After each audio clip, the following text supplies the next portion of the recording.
If you have one of these old battery chargers or starters and it hums when you go to turn it on like that, I'm going to show you how to easily test and repair this for under $7. So without further ado, let's get started on this. So to double check that I'm not getting 12 volts to the leads, what I'm going to do is turn this on to 20 volts DC over here. I'm going to go up and turn this on to the charge setting. I can hear it humming, and I'm going to come over here and test it. And you can see that I don't get any voltage on the voltmeter. I'm going to go ahead and turn that off. I'm going to unplug this from the wall so everything is de-energized. There you see the plug like that. What I'm going to do is take these leads off, and then there's a couple bolts that hold this casing on. I've already removed them to look inside, and then I'm going to simply remove the top of that, and then you can look inside. So I plug the charger back in. I'm going to go ahead and turn it on to the charge situation. I can hear it humming. And then what I want to do is just double check my leads coming out of the transformer to this diode that converts it from AC. There you see it's 46.7 volts. So I know that this transformer brings in 120 and then steps it down to about 46 volts. So I know the transformer is good, and most likely it's just that diode, and I can replace that for about $5 to $10. So let's go ahead and do so. So before I start monkeying around in here, I'm going to unplug it from the wall like that to make sure that everything is de-energized.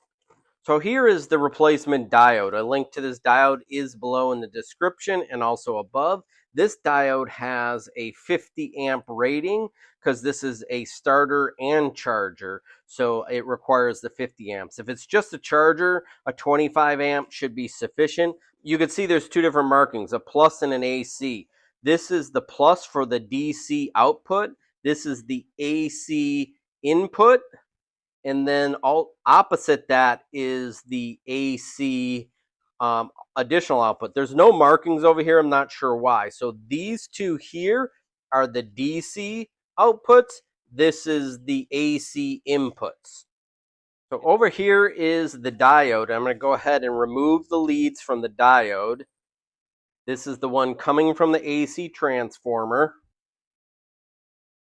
I'm going to remove this lead here. These are the two AC leads coming from the transformer. And then I have this one output here, which goes to this meter on the front panel and then out to the leads on the jumper cables. So this is the DC output. What this does is it takes alternating current, the sine wave, and then flattens it out so that only does one side of the sine wave to give you DC current. We'll go ahead, remove that like this, and to get the new one installed, what I want to do is this positive. I know that the positive, this is going to the meter on the front. So this is the DC output. I'm going to hook it on to this plus here, like that. Now, I know that this is one of the ACs coming from the transformer, so I'm going to connect it to the AC on this that you see here. And then with the diode schematic, the opposite lead is also the additional input for the AC like this. So go ahead and attach that. And this other DC lead, I'm not going to attach. There's no wire for that.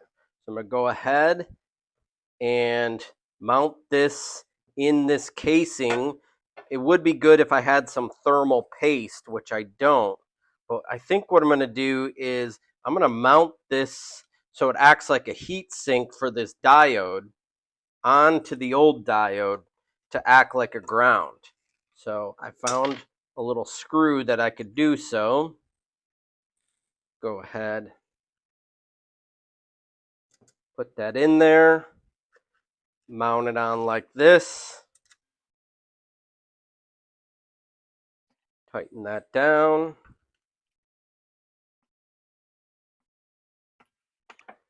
Go ahead and reinstall this diode so that it's grounded like that. There we have it.